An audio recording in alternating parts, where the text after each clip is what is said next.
पहले जो कृषि उपज को लेकर के हाँ। जो सरकारी खरीद का जो एक सिस्टम था, उसके अलावा सरकार ने एक और विकल्प दिया है कि कॉर्पोरेट का जो एंट्री हुआ है इस खरीद के जो सिस्टम है कृषि उपज को खरीदने के लिए, आप विरोध क्यों कर रहे हैं? सरकार द्वारा लाया गया ये बिल, जिसका विरोध भारत के तमाम किसान के साथ साथ यूपीए गठबंधन के दल, तमाम कम्युनिस्ट पार्टी के नेता और सामाजिक कार्यकर्ता, राजनीतिक कार्यकर्ता लोग कर रहे हैं किसानों के साथ मिलकर के, उसका मुख्य कारण ये है कि जिस एमएसपी की बात हम लोग करते हैं, जो मिनिमम समर्थन मूल्य जो किसानों को मिलता था, और नया जो बिल बना है जिस बिल में ये व्यवस्था बिल्कुल नगण्य है, कहीं उसका जिक्र तक नहीं किया गया है, जो कि अनर्थ है एक तरह से।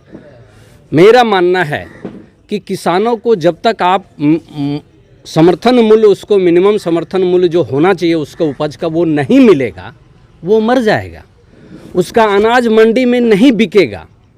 ऐसा इसलिए भी संभव है क्योंकि जब आप एमएसपी के अलावा बिल लाते हैं कि कहीं भी जा कर के कोई भी किसान मंडी छोड़ करके दूसरे स्टेट से भी आकर के आपके यहाँ सामान बेच सकता है, तो उसका नतीजा ये होगा कि हमको हमारा जो क्रय मूल्य है, अगर हम किसान हैं तो हमारा जो क्रय मूल्य है वो हमको नहीं मिलेगा। क्यों? क्योंकि अगर कॉरपोरेट घराने के हाथ में ये बाज़ार चला गया तो वो अपने ढंग से इसको मैनिपुलेट करेगा।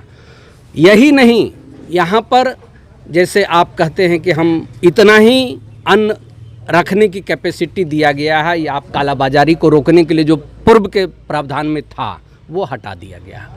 अब कोई भी कितना भी होर्डिंग कर सकता है अन्न का। कॉरपोरेट का घुसने का मतलब है अन्न की होर्डिंग होना, और जब एक बार होर्डिंग शुरू हो जाएगा तो किसान को तो समर्थन मूल्य तक नहीं मिल रहा है, जो जिसको इस विधेयक में हटा दिया गया है वो तो नहीं मिलेगा। साथ ही साथ जब होर्डिंग होगा पूरे देश में अन्न का कालाबाजारी शुरू हो जाएगा, किसान जमीन के नीचे चला जाएगा, ज़मीन पर रहना की कौन बात है। आज भी किसान आत्महत्या कर रहे हैं क्योंकि उनको जो बैंक से कर्जा मिलता है उसको वो चुका नहीं पा रहा है।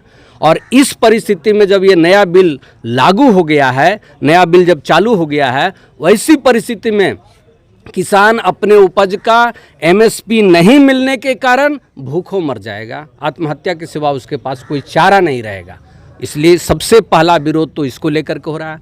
दूसरा, कॉरपोरेट होर्डिंग करेगा, काला बाजारी बढ़ेगा, दाम बढ़ेगा, महंगा में बेचेगा। आज 50 रुपया प्याज और 40 रुपया आलू बिक रहा है। इससे समझा जा सकता है कि जब इस पर से बैन हट गया, ये इसेंशियल कमोडिटी से हटा दिया गया है आलू प्याज से लेकर के खाद्यान्न को, ये बहुत बड़ा अनर्थ होने जा रहा है 130 करोड़ की आबादी के साथ में।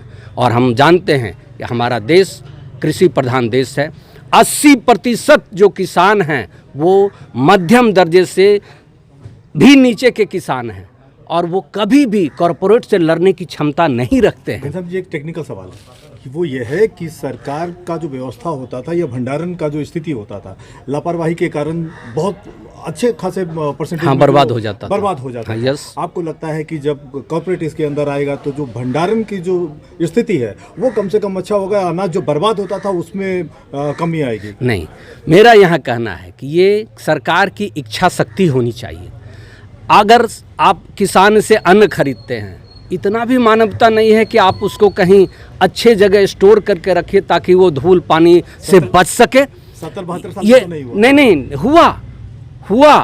अगर इस सरकार की ये मंशा है कि उस नाम पर हम बड़ा बड़ा स्टोर बनाएंगे, कोल्ड स्टोर बनाएंगे और किसान को उसका मूल्य मिलेगा, ऐसी नहीं है। आज रेलवे का बेचने का कारण क्या है? क्या रेल खराब चल रहा था? क्या रेल घाटे में चल रहा था? लेकिन ये बेचा जा रहा है, कॉरपोरेट घराने को इन्वॉल्व कराया जा रहा है, देश के संपत्ति को एक दो हाथों में गिरवी रखा जा रहा है। और ठीक यही किसान बिल भी वही चीज़ है जो हमारे किसानों के अन्न के साथ साथ उनका जो खून पानी पसीना का मेहनत है वो तमाम कॉरपोरेट घराने के हाथ में कैद हो जाएगा।